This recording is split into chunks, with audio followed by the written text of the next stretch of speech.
Halo, Assalamualaikum warahmatullahi wabarakatuh. Salam sejahtera untuk kita semua.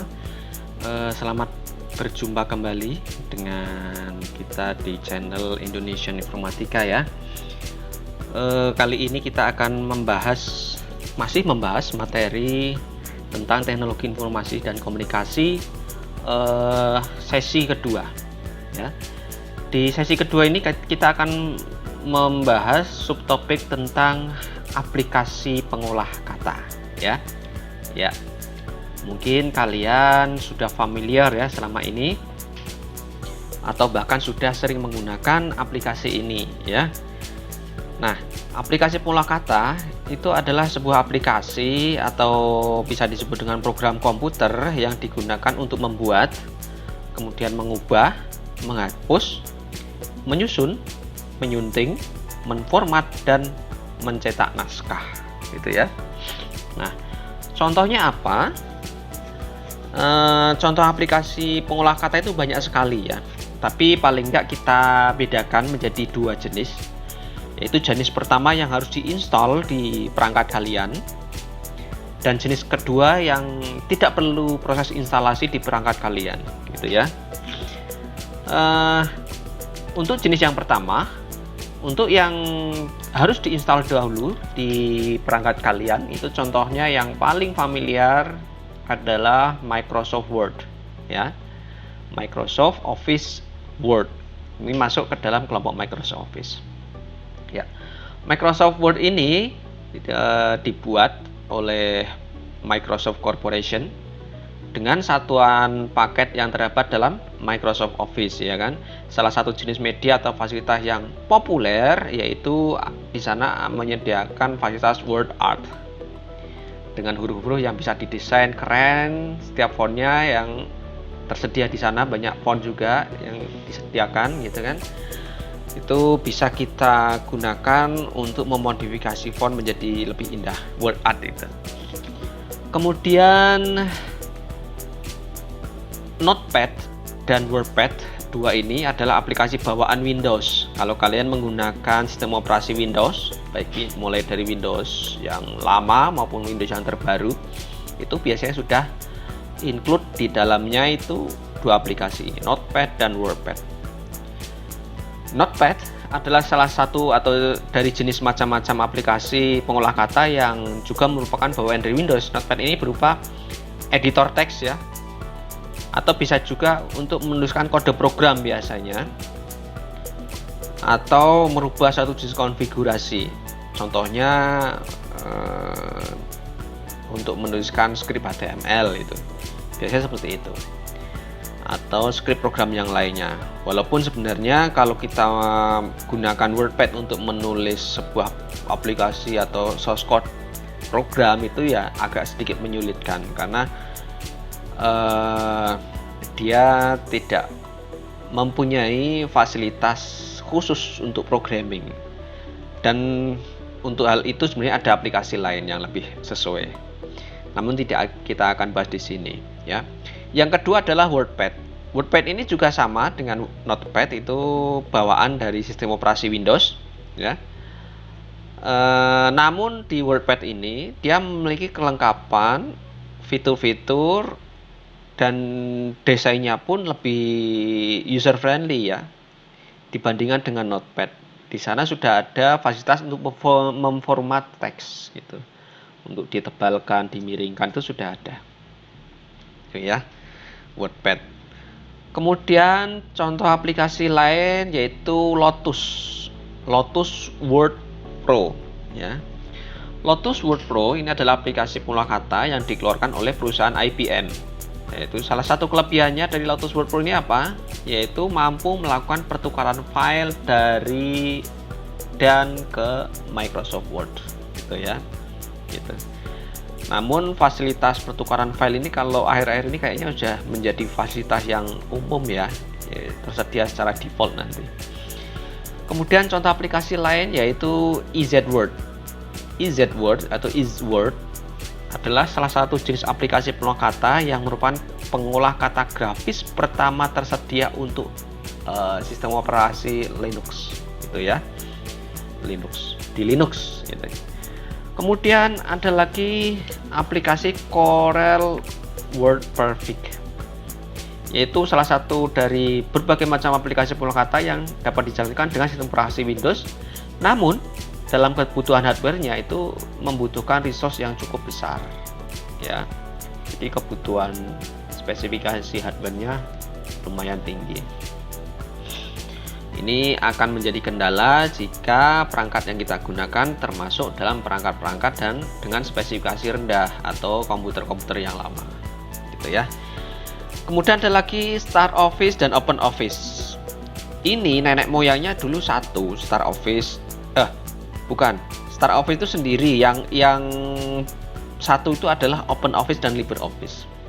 Start Office sendiri adalah aplikasi pengolah kata yang mirip sekali dengan Microsoft Word dan mampu melakukan kombinasi dengan pengolahan kata dan juga HTML editing. Selain itu dia juga bisa kombinasi dengan spreadsheet, dengan aplikasi desain grafis, ya, dengan aplikasi presentasi, email, newsreader, juga penjadwalan dan agenda serta database. Itu ya, Start Office Writer. Kemudian aplikasi yang lain seperti yang tadi disinggung sebelumnya, ada Open Office dan LibreOffice. Ini mirip. Dulu satu sumber namanya Open Office, tapi di kemudian hari terkait dengan pergeseran lisensi dan kepemilikan, itu yang tadinya Open Office yang kemudian dibeli oleh Apache menjadi LibreOffice gitu ya. Kedua-duanya mempunyai lisensi GPL, General Public License ya. Dengan lisensi tersebut kita dapat mendistribusikan secara gratis ya. Secara gratis kita bisa menggunakan dan mendistribusikannya gitu.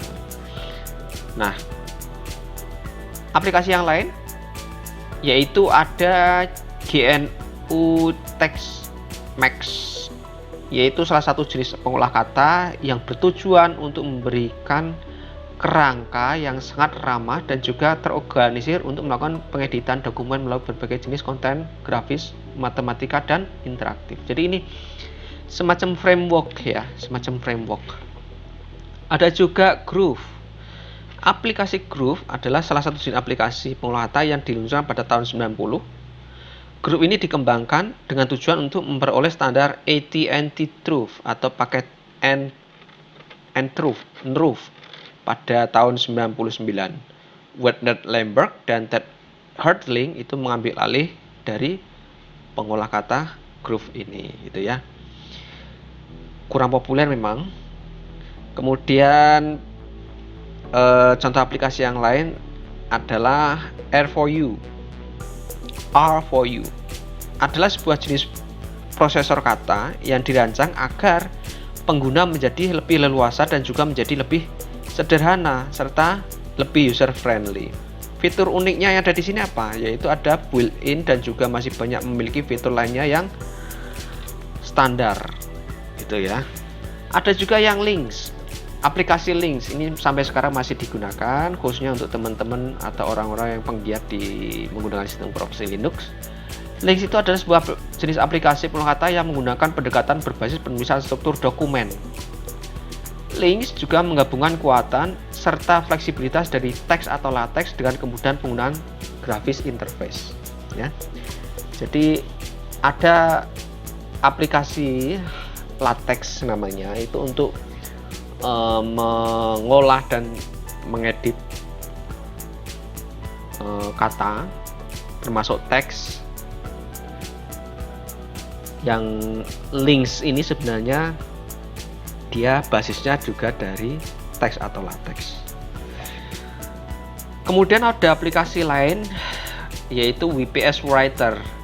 Ini juga sering kalian temui misalnya di aplikasi Gawai ya. WPS Writer ini merupakan salah satu jenis aplikasi pengolah kata yang juga mempunyai kemiripan dengan Microsoft Word dan bahkan mungkin juga bisa dibilang saingannya dari Microsoft Word. WPS Writer ini memiliki kemampuan untuk melakukan perintah-perintah yang sama halnya dengan Microsoft Word. Gitu ya. Sama persis, bahkan dari sisi user interface atau tampilannya sama. Kemudian ada KWord. KWord ini merupakan salah satu jenis aplikasi pengolah kata yang dimana skema teks layoutnya hanya didasarkan pada sebuah frame sehingga mempunyai kemiripan dengan frame maker dari Adobe. Itu ya. Ada juga aplikasi Atlantis Word Processor, yaitu salah satu jenis aplikasi pengolah kata yang punya kemiripan dengan Microsoft Word. Ini hampir sama. Ya. Kemudian juga ada Abi Word, itu salah satu jenis aplikasi pengolah kata yang sama dengan OpenOffice Writer. Dia juga berlisensi GPL dan juga open source. Ya, itu. Kemudian ada juga kalau kalian menggunakan sistem operasi Mac OS, itu ada aplikasi namanya Pages. Itu aplikasi pengolah kata khusus yang berjalan atau dibuat oleh Mac OS oleh Apple. Kemudian ada Docs2Go, yaitu aplikasi pengolah kata yang memang khusus dikembangkan untuk perangkat mobile atau Android, dan itu harus diinstal di gawai kalian. Itu beberapa aplikasi pengolah kata yang mungkin kalian sangat familiar dengan Microsoft Word, tapi ternyata masih banyak contoh aplikasi pengolah kata baik yang berbayar maupun yang gratis, bahkan fungsionalitasnya sama persis dengan Microsoft Word, di mana Microsoft Word itu sebenarnya harus berbayar. Yang kedua adalah contoh aplikasi pengolah kata yang tidak harus diinstal. Nah, kebanyakan dari contoh ini adalah yang berbasis cloud, ya, berbasis internet. Jadi kalau kalian menggunakan aplikasi jenis ini, secara otomatis alat atau gawai kalian, baik PC, laptop maupun HP yang kalian akan gunakan, itu harus terkoneksi dengan internet. Saya akan beri dua contoh saja. Yang paling sering digunakan saat ini adalah Microsoft 365 dan Google Docs, ya. Itu dua contoh aplikasi ini yang kalian bisa gunakan tanpa install di perangkat kalian. Kemudian fungsi aplikasi pengolah kata itu ada beberapa macam. Yang pertama itu untuk memproduksi dokumen. Yang kedua itu untuk melakukan proses penyuntingan dokumen. Kemudian yang ketiga untuk proses pengarsipan dokumen.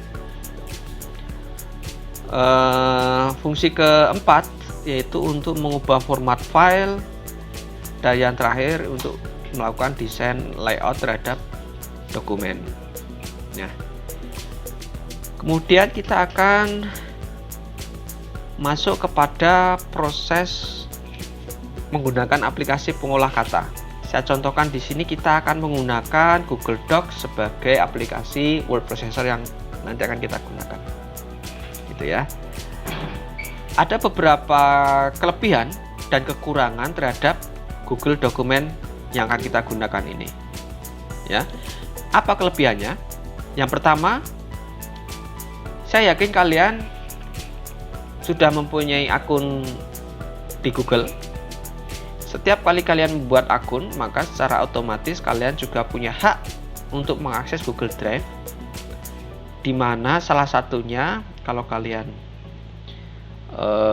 mempunyai akun di Google itu adalah mempunyai fasilitas atau disediakan fasilitas untuk mengakses aplikasi Google Doc ini, ya, secara gratis. Kemudian mudah penggunaannya karena user interface-nya, struktur menunya itu hampir sama dengan aplikasi pengolah kata yang lain seperti Microsoft, itu hampir sama. Kemudian mendukung dukungannya itu sangat lengkap dokumentasinya. Jadi kalau kalian bingung kemudian bertanya lewat Google atau mesin pencari itu, jadi di sana ada dokumentasi lengkap, tutorial bagaimana cara mengoperasikan sampai mencetak hasil dokumen. Kemudian selain itu kelebihannya adalah tragedi data hilang akibat kerusakan hard disk itu sudah tidak terjadi lagi karena penyimpanannya dilakukan secara cloud, ya, tidak di lokal. Gitu.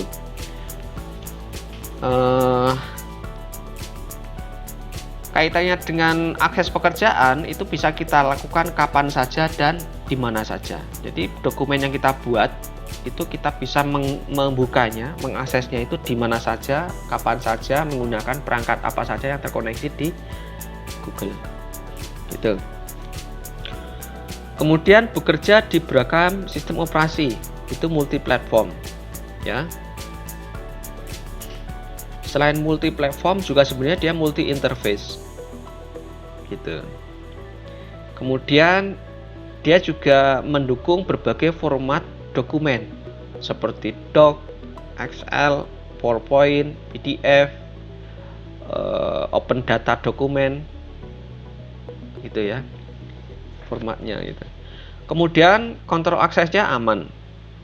Administrator dapat mengelola izin berbagai berkas di seluruh sistem, dan pemilik dokumen dapat berbagi dan mencabut akses berkas setiap saat. Jadi berkas yang kita buat itu bisa kita share ke rekan-rekan yang lain, atau kita bisa mencabut hak aksesnya terhadap berkas kita. Selain itu juga kemudahan dalam hal untuk mengunggah atau mengunduh berkas. Mengunggah, mengunduh, dan berbagi berkas, share berkas yang kita buat, gitu ya. Jadi berkas yang disimpan di Google Dokumen itu dapat selalu diakses, baik untuk mengunggah ataupun untuk berbagi. Di antara kelebihan yang ada ini masih ada kekurangan yang perlu kita perhatikan, yaitu pertama, karena kita aplikasi ini bersifat cloud, maka setiap kita akan menggunakan, maka kita butuh akses internet. Itu yang pertama. Yang kedua, harus dikerjakan secara online terlebih dahulu. Namun demikian sekarang kita bisa mengerjakan offline menggunakan aplikasi lain, misalnya menggunakan OpenOffice atau LibreOffice atau Microsoft, kemudian hasilnya kita unggah di G Drive. Nah, namun jika kita menggunakan cara seperti itu, biasanya ada sedikit perbedaan konfigurasi, sehingga beberapa settingan dokumen mungkin ada ketidaksesuaian ketika selesai mengunggah. Gitu ya, kelemahannya seperti itu. Kemudian fasilitas apa saja yang ada di sana, yang ada di Google Doc? Yang pertama, kita bisa membuat dokumen berupa dokumen Word atau OpenOffice atau RTL atau RTF atau HTML, atau berupa dokumen teks TXT. Kemudian kita bisa upload dokumen yang sudah kita miliki. Kita bisa sharing dengan orang lain melalui alamat email, atau kita juga bisa mengkopikan linknya untuk mengedit atau melihat dokumen dan spreadsheet yang kita buat tadi.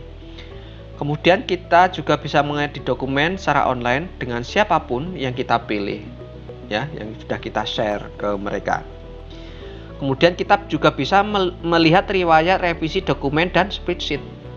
Jadi semacam repository, ya. Jadi kita bisa kembali ke task sebelumnya jika kita melakukan perubahan, dan perubahan yang kita lakukan di akhir itu tidak sesuai, maka kita bisa kembali ke perubahan sebelumnya melalui riwayat revisi ini, ya. Kemudian mempublikasikan dokumen secara online ke dunia sebagai bagian situs, atau mengirimkan dokumen ke blog kita. Jadi kita bisa sharing resource, ya.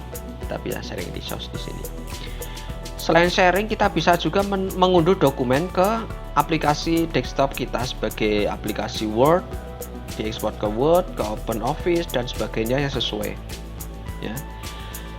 Kemudian kita juga bisa membagikannya lewat email, ya, sebagai attachment. Setelah itu juga setiap dokumen dapat mencapai sebesar 500 kilobyte ditambah 2 megabyte per gambar yang dimasukkan, ya, gitu. Dan setiap pengguna memiliki batas kombinasi 5.000 dokumen dan presentasi serta 5.000 gambar. Itu khusus untuk account personal, ya. Kalau yang account pro atau corporate saya belum mencari informasinya. Mungkin kalian bisa membantu, ya, kapasitas atau batasan account Google untuk yang corporate, gitu. Baik, sekarang kita masuk ke mengolah kata di Google Doc. Jadi untuk mengolah kata di Google Doc itu yang pertama kita bisa melakukan proses membuat dokumen, ya. Kemudian juga kita nanti bisa melakukan pengunduhan dokumen. Kemudian kita bisa melakukan juga pencetakan dokumen.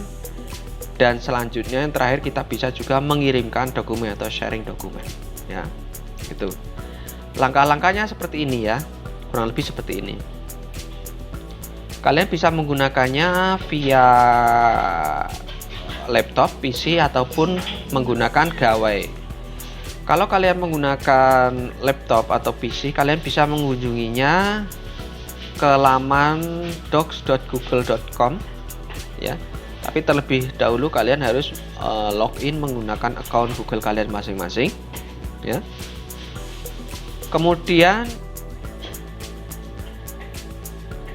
kalian bisa membuat dokumen baru dengan cara memilih menu create, kemudian dokumen.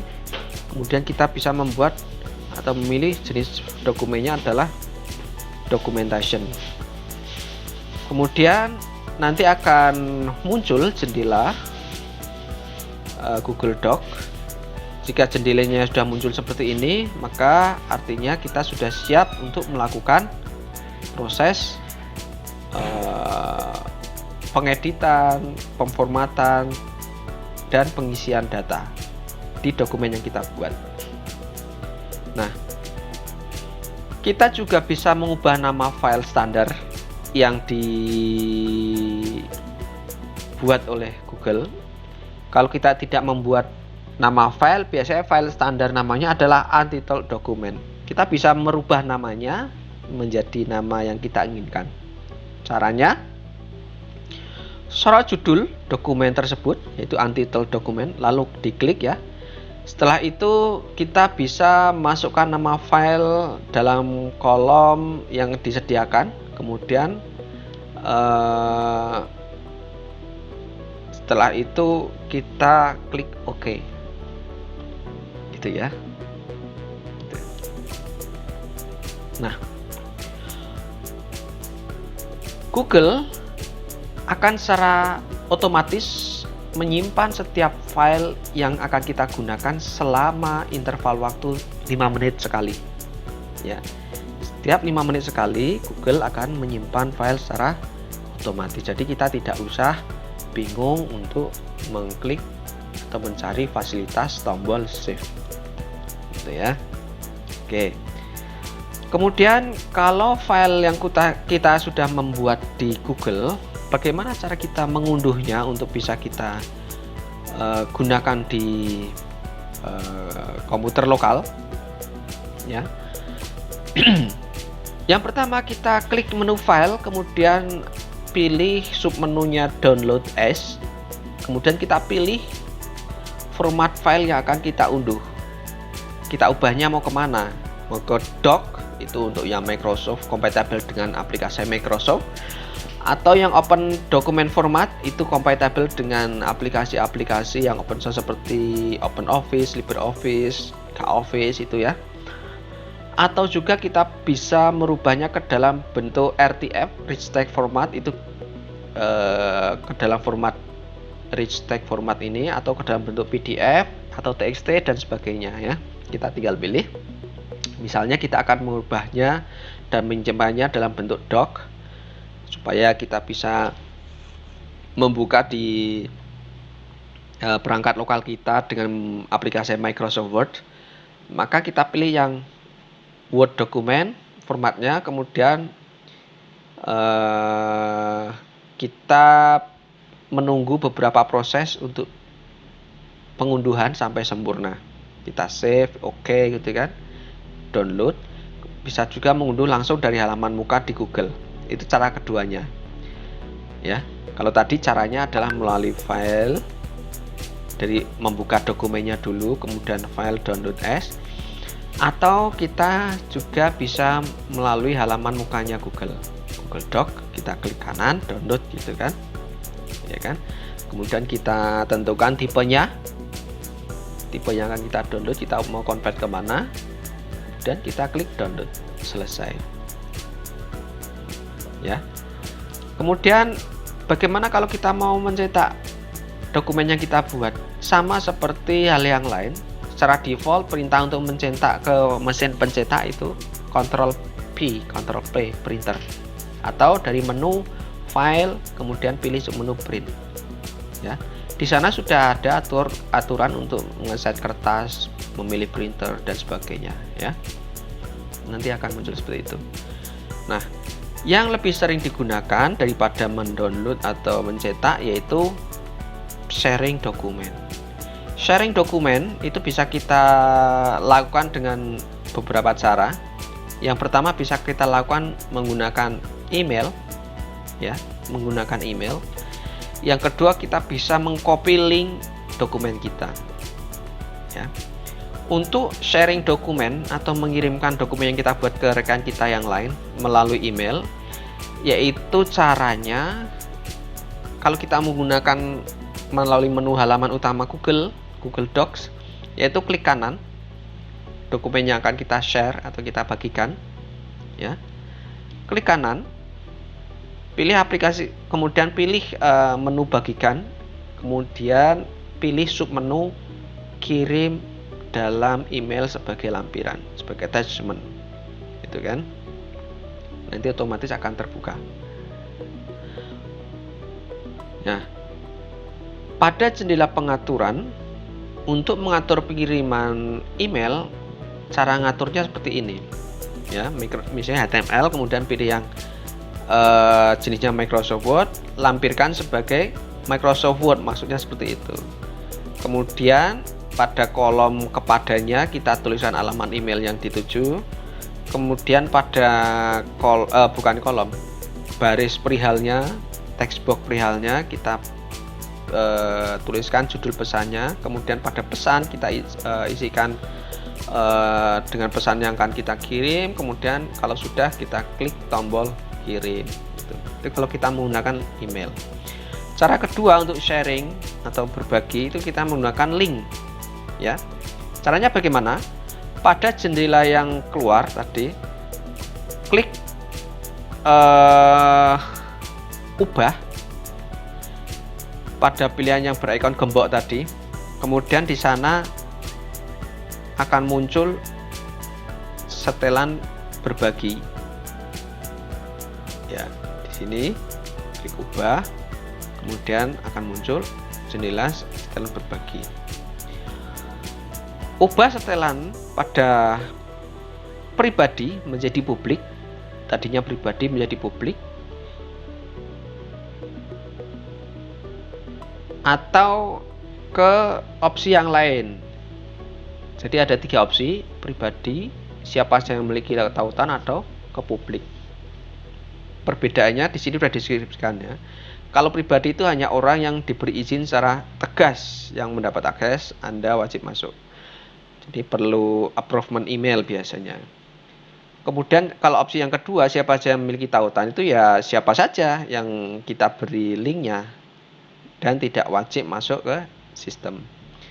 Kalau yang ketiga lebih open lagi dia. Jadi siapa saja di internet yang dapat menemukan dan mengakses, tidak perlu masuk ke sistem. Itu ya.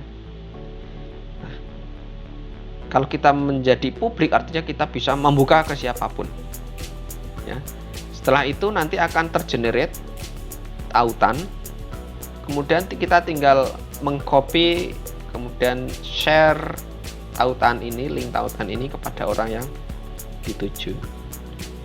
Kurang lebih seperti itu pembelajaran kita hari ini kaitannya dengan aplikasi pengolah kata. Kalian praktekkan bagaimana menggunakan atau memanfaatkan Google Doc ini untuk membuat sebuah karya tulis, ya, gitu. Jadi nanti kalian bisa membuat sebuah karya tulis yang isinya adalah kurikulum vitae dari kalian yang dibuat dengan menggunakan Google Docs.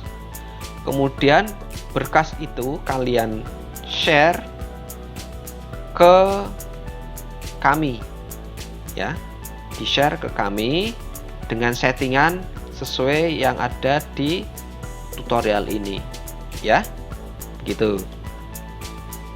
Mungkin sampai di sini dulu materi kita hari ini untuk pembelajaran informatika pada pokok bahasan teknologi informasi dan komunikasi di sesi kedua ini. Saya cukupkan dan saya tutup. Assalamualaikum warahmatullahi wabarakatuh.